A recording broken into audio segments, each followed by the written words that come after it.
Hello traders and investors. Here's our market summary for week 30. Let's take a look at what we've been up to this week. US stocks ended the week in the red. Tech stocks were on sale, with capital rotating into other sectors such as healthcare and industrials. The Nasdaq 100 lost the most at 3.57% among the major US stock indices. The S&P 500 decreased by 1.54%, the Dow Jones Industrial Average remained almost unchanged, and the Russell 2000 even increased by 2.99%. However, the Nasdaq 100 is still performing well in 2024, having increased by 14.99% this year. The S&P 500 has risen by 15.10%, the Russell 2000 has added 12.33%, and the Dow Jones has grown by 7.62% so far this year. The price-earnings ratio of S&P 500 index companies is currently at 28.52, which is high but not extreme. The consumer discretionary sector lost the most this week, followed by the technology and communication services sectors.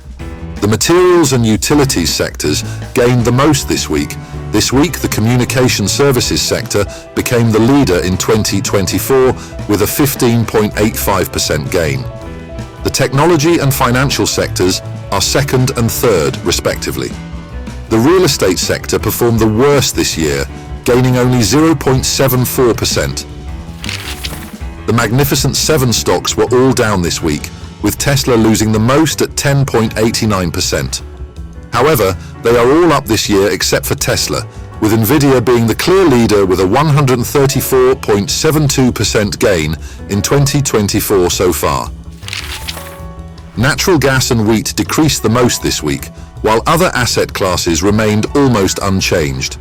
Wheat, corn, and natural gas are down this year, while stocks, metals, and Bitcoin are up. Global stocks were also down this week, with Japan and China losing the most. India and the UK gained slightly. Japan, India, and the US have gained the most in 2024 so far, while the Brazilian Bovespa has lost 3.92% this year.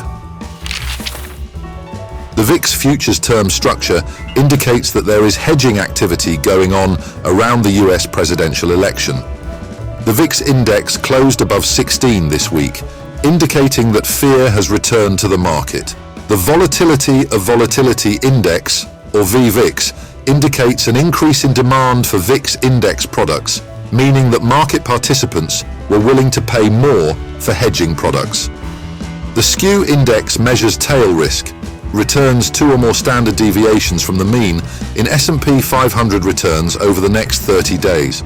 The primary difference between the VIX and the skew is that the VIX is based on implied volatility around the at-the-money strike price, while the skew considers implied volatility of out-of-the-money strikes. The US Treasuries yield curve remains inverted, indicating a possible recession in the future.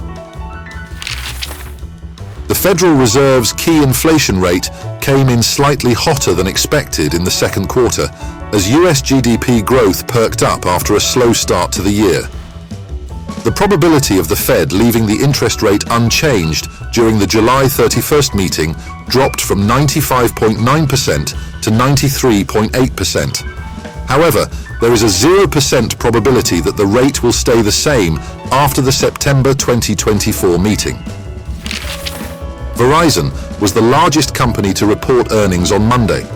Tuesday was a big day with Alphabet, Tesla, Visa, Coca-Cola, and others reporting their earnings. The Nasdaq plummeted 650 points on its worst day of 2024 as Google and Tesla earnings dragged down stocks. High AI capital expenditures at Google and the disappointing performance of its YouTube division sent Alphabet's stock down. Tesla investors were especially disappointed by the company's declining profits due to recent EV discounts and heavy AI spending. Thermo Fisher, Scientific, IBM, and ServiceNow reported their earnings on Wednesday and exceeded investors' expectations. AbbVie and AstraZeneca were the largest companies to report their earnings on Thursday. Bristol Myers Squibb, Colgate-Palmolive, and 3M reported on Friday and exceeded investors' expectations. Next week, we will pay attention to the Fed interest rate decision coming out on Wednesday, July 31st, although the rate is expected to remain unchanged. McDonald's is the largest company to report earnings on Monday. Tuesday will be a big day with Microsoft and other mega-cap stocks reporting their earnings. Meta, MasterCard and Arm will report their earnings on Wednesday. On Thursday, Apple and Amazon will report their earnings. This will definitely move the markets on Friday. Oil giants ExxonMobil and Chevron will report on Friday morning. The options market anticipates that the S&P 500 is likely to move plus/minus 1.8% next week. Enjoyed this summary? Subscribe to our free weekly newsletter, Happy Trading and Investing.